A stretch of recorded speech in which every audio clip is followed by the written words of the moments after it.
मेरे दोस्तों, एक बार फिर से आया हूं ताजा तरीन ब्रेकिंग न्यूज आपके सामने लेकर। लगातार कल से अब तक बिना रुके बिना झुके आपको तमाम डिटेल्ड जानकारी दे रहा हूं। अगर आप हमारे चैनल पर नए हैं तो रजाग्राफी चैनल को, हमारे इस यूट्यूब चैनल को सब्सक्राइब कर लीजिए ताकि एक भी खबर आपसे मिस ना हो। दोस्तों, इस वक्त इजराइल के ऊपर बहुत बड़ा प्रेशर है।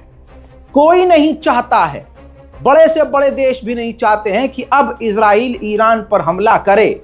दोस्तों, G7 एक बड़ा संगठन है। ताजा तरीन लाइव अपडेट आपको दे रहा हूं। नेतन्याहू की बातचीत हो रही है G7 से।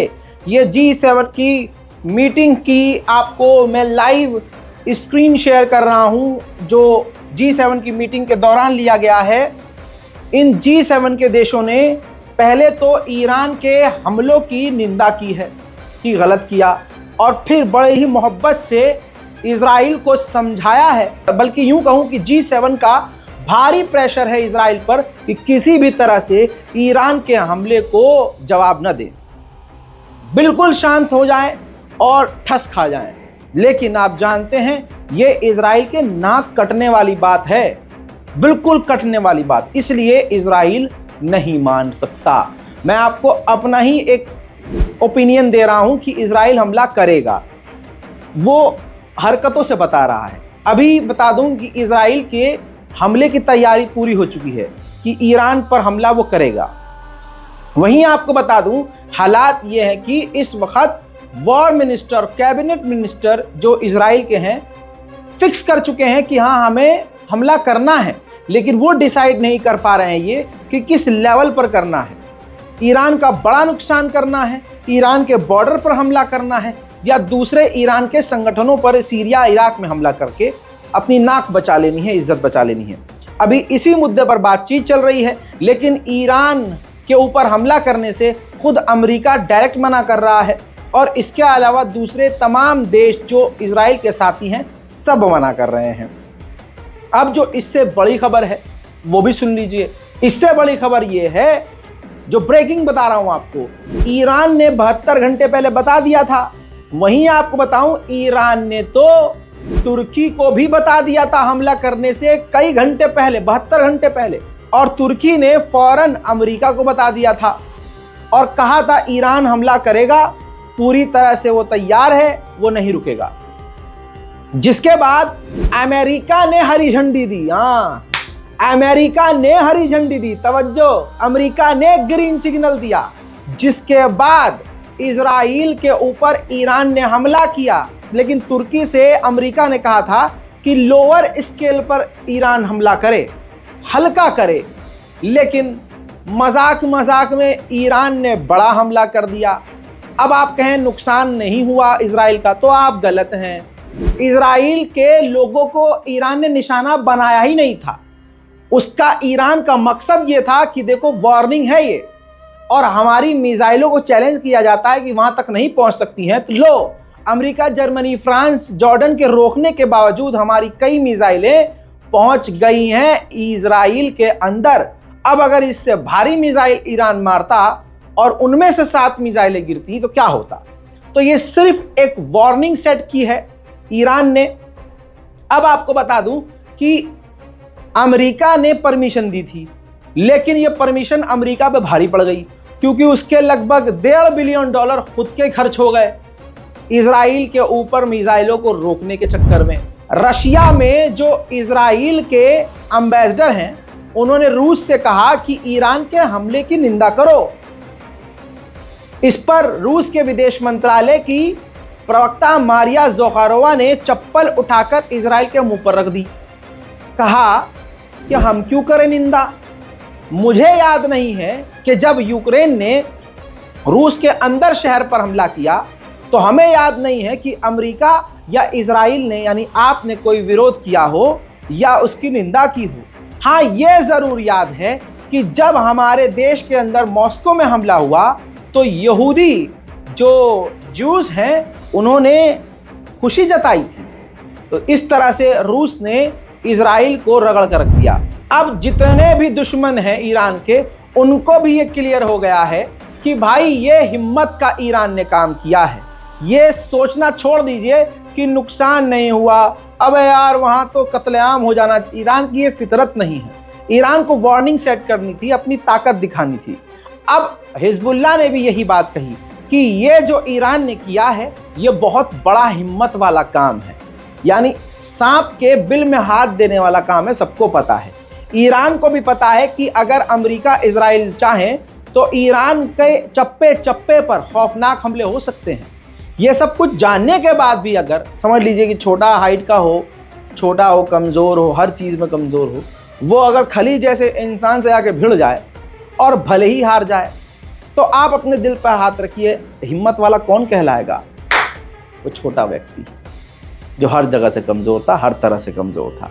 अभी बस यही समझ लीजिए, ईरान कमज़ोर नहीं है, ईरान ने अपनी ताकत पूरी दिखाई ही नहीं है। बहरहाल यही बात हिजबुल्लाह ने कही है। अब मेरे दोस्तों आपको बता दूं कि इजराइल भी अच्छे तरीके से समझ चुका है कि हमने जो गलती करी वो भारी पड़ रही है, और अगर हमने पलटवार किया तो ईरान ने कल रात को ही कह दिया था हमला करने के कुछ ही देर बाद कि अगर इसका जवाब दिया तो हम इससे दोगुना ताकत में जवाबी कार्रवाई करेंगे। आप समझ रहे हो? तो इजराइल के राष्ट्रपति ने सफाई दी है कि अगर ये जो हमला ईरान ने किया है ना, इसको हमने ऐलान जंग माना है, लेकिन हम शांति लेकिन हम शांति चाहते हैं, हम लड़ना नहीं चाहते, हम भिड़ना नहीं चाहते, इलाके में शांति चाहते हैं। लगी है 10 तो शांति याद आ रही है। और साथ में इजराइल के राष्ट्रपति ने यह भी कहा कि हमने ईरान के दफ्तर को दमिश्क में निशाना नहीं बनाया था, हमने तो आतंक, मतलब अब अपनी पूरी बात को वो घुमा फिरा कर पेश कर रहा है, यानी ईरान से टक्कर लेने में अभी थोड़ा सा हेजिटेट कर रहा है इजराइल। अब सुनिए, गद्दार बिन गद्दार बिन गद्दार जॉर्डन को, बिन गद्दार जॉर्डन ने, जॉर्डन के किंग ने इजराइल को उस हमले के वक्त पूरी परमिशन दे दी थी कि आप हमारे एयर स्पेस का खुला इस्तेमाल कर सकते हैं कुछ भी करने के लिए। और ईरान ने धमकी दी थी कि अगर किसी भी देश ने हमारे खिलाफ दुश्मन को एयर स्पेस दिया तो हम वहां भी हमला करेंगे। ये तो ईरान का बड़प्पन है कि जॉर्डन पर हमला नहीं किया, वरना जॉर्डन ईरान के सामने जॉर्डन तो खैर। बहरहाल बस आपको यह समझना है कि आपका अपना कौन है। अभी मैंने कुछ कमेंट पढ़े, उसमें एक गद्दार बिन गद्दार, मूत बिन मूत जैसे लोग भी हैं जो भारतीय हैं, भारतीय मुसलमान, लेकिन वो सिर्फ ईरान से इसलिए नफरत करते हैं क्योंकि वो शिया है और ये अपने चूतों पे गोली हमेशा खा लेते हैं, लट खाते हैं। आई आई आई आई आई आई। अब भारत में मुसलमानों को देखिए क्या हाल है, लाठी पड़ रही है क्योंकि टुकड़े में बटे हुए हैं। तो ऐसे गद्दार बिन गद्दार, अल्लाह चाहे तो दुश्मन से भी काम निकलवा ले। अगर तुम ईरान को दुश्मन समझते हो कि ईरान ने तुम्हारी अम्मा को छेड़ा है तो ठीक है, नफरत करो ईरान से, लेकिन ये तो देखो कि तुम्हारे बाप में तो इतनी भी जुर्रत नहीं है। सऊदी अरब ने तो इंटेलिजेंस सपोर्ट दिया, इनका बाप कुछ नहीं करेगा तो चुप रहेंगे। और अगर ईरान कुछ कर दे, जितनी हिम्मत ईरान ने दिखाई है, CNN तक कह चुका है, दुनिया कह चुकी है कि इतना बड़ा हमला इजराइल के ऊपर पहली बार किया है, इतनी हिम्मत किसी ने पहली बार दिखाई है। तो जो गैर हैं वो गवाही दे रहे हैं ईरान की हिम्मत की, लेकिन मुसलमान नुमा लोग अभी भी ईरान से सिर्फ इसलिए किलसे पड़े हैं कि जैसे पता नहीं क्या इनकी अम्मा छेड़ दी, इनकी बहन को ईरान का कोई बंदा लेके भाग गया। इतनी नफरत भाई साहब। कह रहे अक्सा के लिए हमला नहीं किया उसने अपने ऊपर जो हुआ, हाँ अपने ऊपर की, उसको बहाना मिला। भाई क्या नाश्ते में सुअर खाते हो क्या? मतलब इतनी नफरत कोई कैसे कर सकता है? ईरान से इतनी नफरत कि भाई साहब शेर की दहाड़ मारते हुए ईरान ने काम कर दिया। बैतुल मुकद्दस के ऊपर से रॉकेट दागे और कई रॉकेट जाके गिरे। अपने बाप में और ईरान में कंपेयर कर लो। तुम्हारे बाप ने तो पूरा इजराइल का सपोर्ट किया, इंटेलिजेंस सपोर्ट किया, और जॉर्डन तुम्हारे दादा ने पूरा, उस अरब ने पूरा साथ दिया इजराइल का। तो अब ये ईरान से अपने बाप को कंपेयर कर लो। असल में तुम्हारी नानी जो है यहूदी हैं, इसलिए बेचारे झेल नहीं पाते हैं, दिखते मुसलमान हैं। तो ऐसे लोगों से भी बच के रहिए। कहिए कि हम ईरान का समर्थन नहीं करते हैं, लेकिन जो ईरान ने जुर्रत की है हम उसके साथ हैं। वहीं यूरोपीय यूनियन की कमीशन हेड ने कहा है कि हम ईरान के हमले की निंदा करते हैं और ईरान के ड्रोन प्रोग्राम के ऊपर हम पाबंदी लगाएंगे। पाबंदियां तो लगती आई हैं ईरान पर, लेकिन ईरान किसी के आगे झुका नहीं। और तुम्हारा बाप जो ईरान के विरोधी हैं, आप कमेंट कर रहे हैं कि ईरान ने कुछ नहीं किया, ये तो सिर्फ धमकी देता है।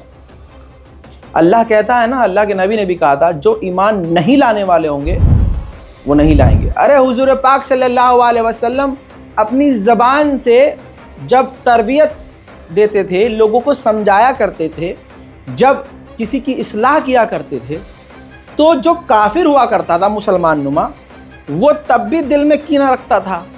वो तो हुजूर की भी बात को गलत, तो ये तो ईरान है, ईरान की क्या औकात हुजूर के सामने भाई। तो समझो, ऐसे लोग हमारे बीच मौजूद हैं, उनको नंगा करते रहो दोस्तों, जवाब देते रहो, थूकते रहो उनके मुंह पे। ईरान ने इतनी बड़ी बड़ी मिसाइलें दागी हैं कि बस एक फुटेज से आपको समझाना चाहूंगा। ये तस्वीर देख लीजिए, डेड सी के करीब यानी इजराइल के अंदर ये मिसाइल गिरी है।